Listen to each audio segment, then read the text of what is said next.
This project solves the problem of Yagi antenna, narrow band with wide range.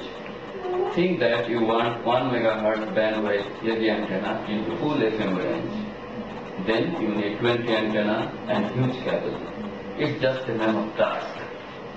But my single antenna, single cable, gives service of 20 or more antenna.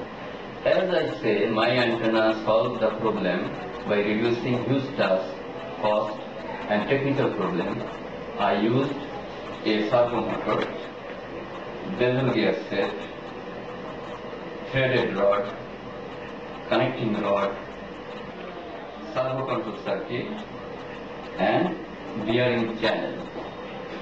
Let's see how it works. The antenna is now at 108 MHz. Here the spacing between elements are at minimum.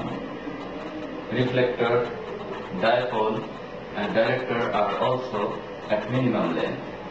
Now I change the knob to 100 MHz. What happens? The servo motor starts, the element expands,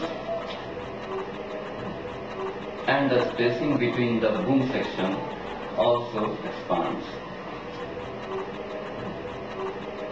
The motor stops automatically as it reaches the required length. In this way, I can select a range between 88 to 108 MHz by moving only a knob. So, this project saves money, time and energy. Thank you.